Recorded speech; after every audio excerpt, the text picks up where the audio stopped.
Coco Bone. Black J's, black power, black horse, green dollars, high bitch, high bitch, high bitch, high bitch. I do not think, I just throw it. I do not sniff, I just roll it. I do not talk, I'm just bout it. I am not scared, I'm just bout it. Black J's, black power, black horse, green dollars, high bitch, high bitch, high bitch. What's up, y'all? This is Tosh, aka Coco Bone.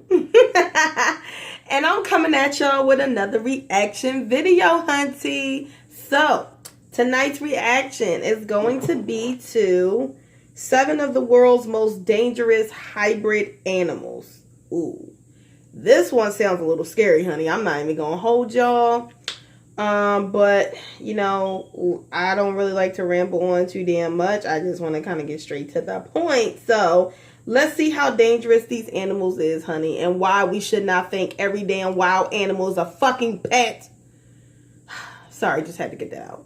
Let's get started with the video. Whether they were bred by humans or engineered by nature, these animals own some truly fascinating features. Here are 7 of the most dangerous hybrid animals.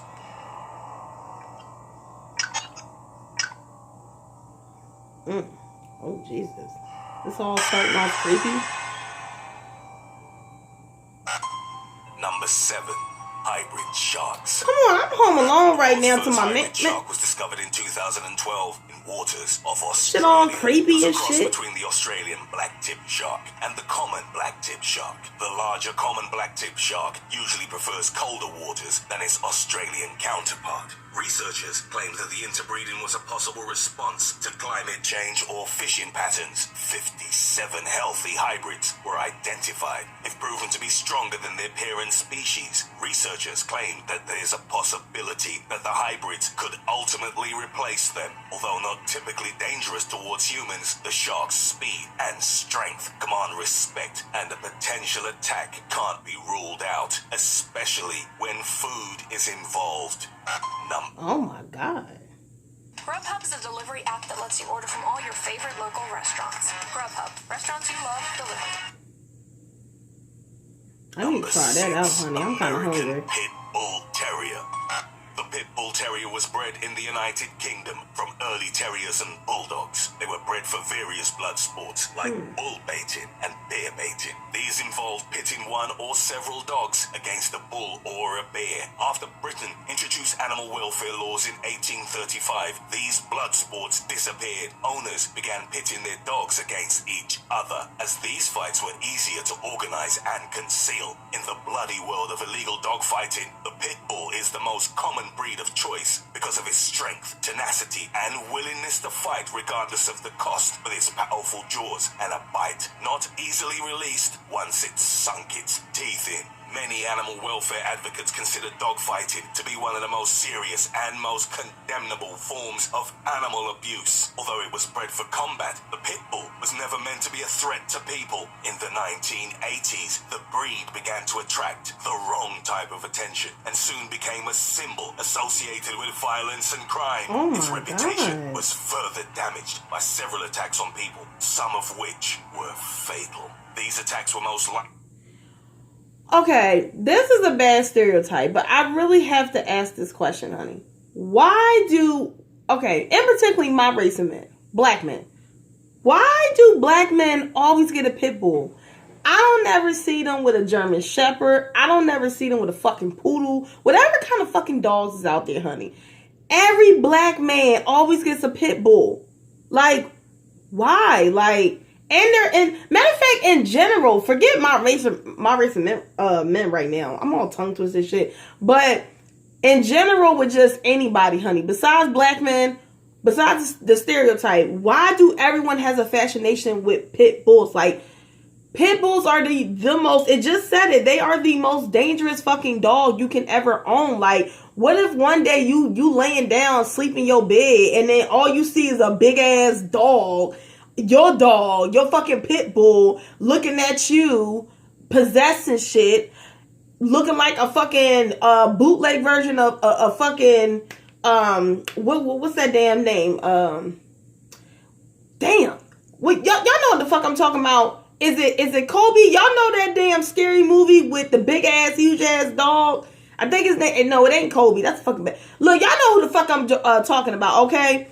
All I know is pit bulls is not that work, honey. Y'all need to stay away from these damn pit bulls because, But let me just get back into this, okay? I just don't get it. I don't know why y'all like these ugly ass dogs, and they ugly as shit. Why the fuck y'all like these motherfucking dogs and they ugly like? Around the world. Number 5, Coy Wolf.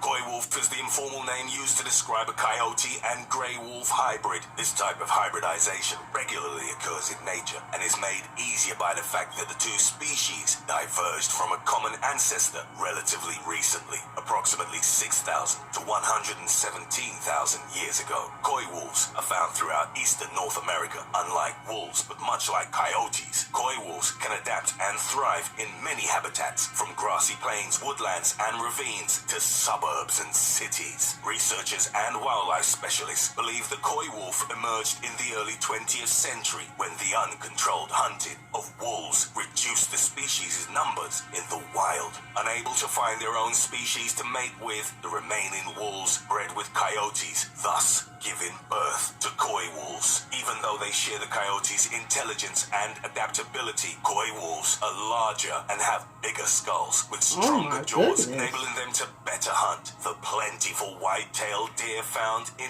eastern North America. They're skilled and cunning predators, so feeding and contact should be avoided. A number of conservationists view coyote-wolf hybridization as a significant threat to the recovery of wolves. Another controversial aspect among researchers is the taxonomic status of the dangerous red as hell. While some argue it should be considered a separate species, others believe it's a coyote-wolf hybrid, as all red wolves have been found to have coyote genes in their lineage. Number 4, Grolar bear. It's easy to see why a combination of two formidable apex predators would be a dangerous animal. Grolar bears are a hybrid of polar bears, the largest land carnivores on Earth, and grizzly bears. The hybrid has occurred both in the wild and in captivity. Bears scare the shit out of me, y'all. Bears is the reason why I never want to go camping. The furthest I'm going camping is right in my fucking backyard.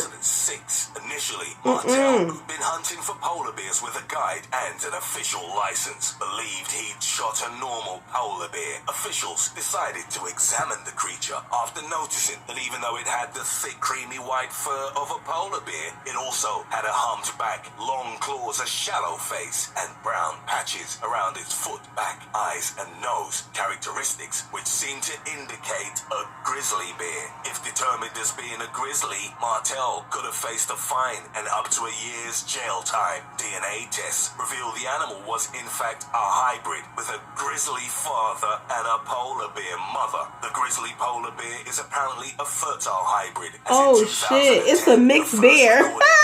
Oh shit. Grolar bear was found by a local hunter on Victoria Island in Canada. In the wild, the two bear species tend to stay. Yo, I gotta say one thing real quick though.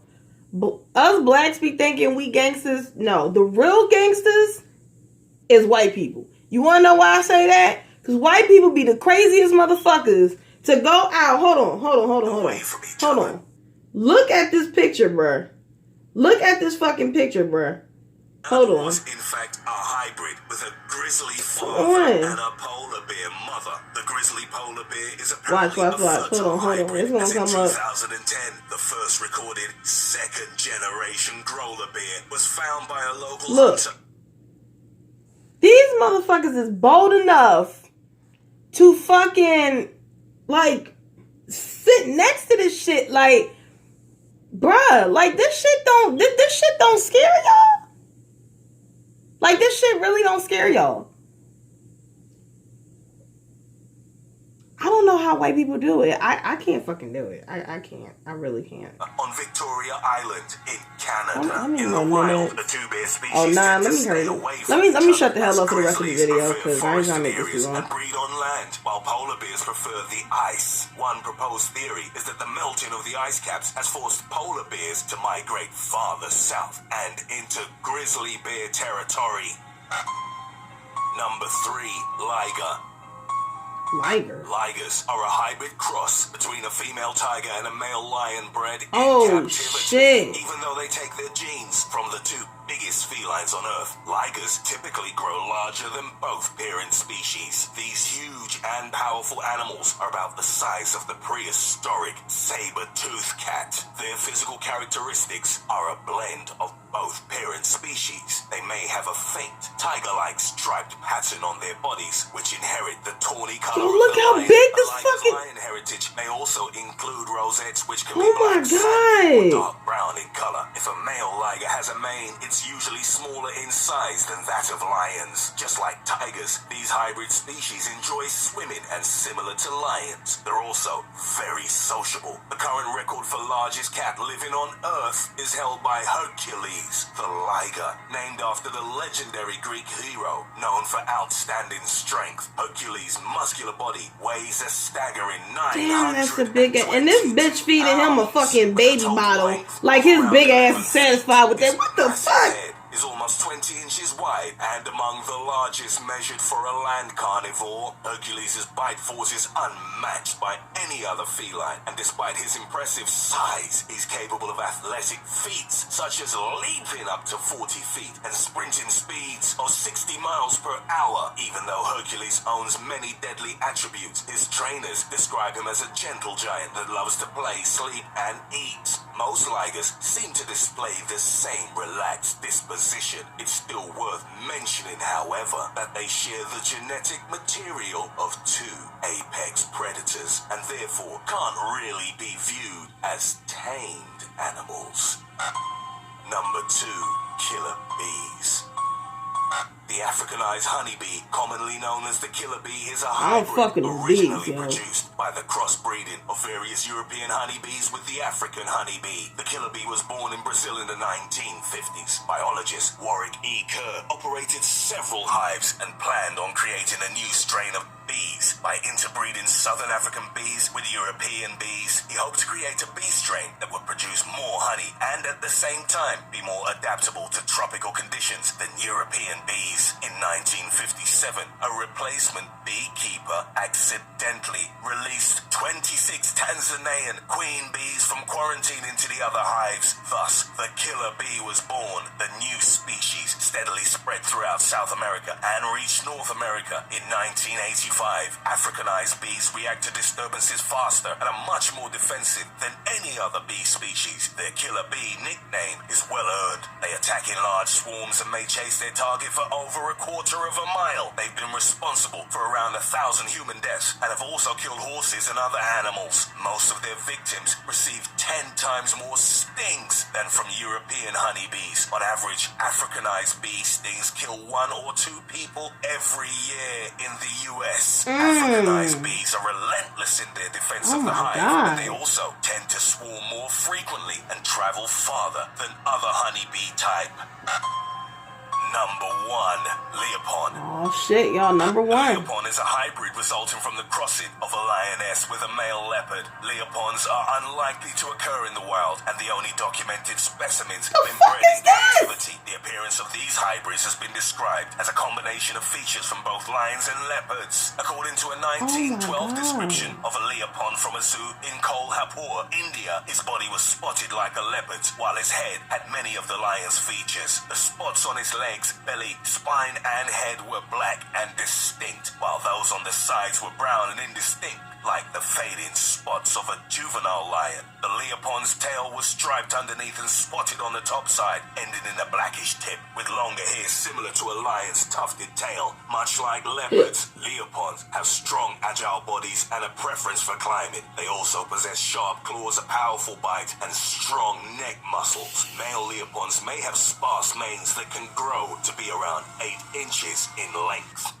Hey guys, it's Angelo Cruz of this channel. I want to let y'all know I've set up a Patreon account where I'll be offering very exciting and very exclusive bonus footage available.